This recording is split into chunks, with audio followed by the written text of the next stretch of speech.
My daughter recently turned 10. Last year around Christmas time, she approached me with a question I knew would eventually be coming my way. "Dad, is Santa actually real?" So I opened a dialogue.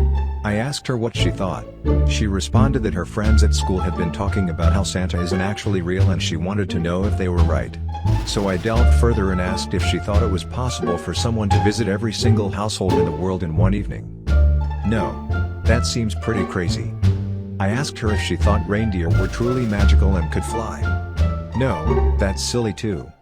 I also asked her if she thought there was a real magical factory in the North Pole, manned by thousands of elves, which, of course, she had never seen one before. No. So then I asked her if she was ready for the truth. She nodded enthusiastically and I spoke slowly.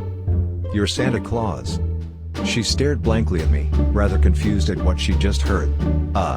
What?" she murmured as she processed my words. "Yup. You're Santa Claus now." "What do you mean?" I then began to explain what the magic of Christmas really meant to me. By allowing her to believe for all of these years in the magic that was Saint Nick delivering her gifts, I allowed her to enjoy the holidays that much more. I explained it to her as a responsibility shared by all older children and all adults around the world to never falter to allow the younger kids to experience that magic. And now that she was old enough to know the truth, she was now old enough to bear that responsibility. The truth is that yes, Santa Claus the person doesn't exist.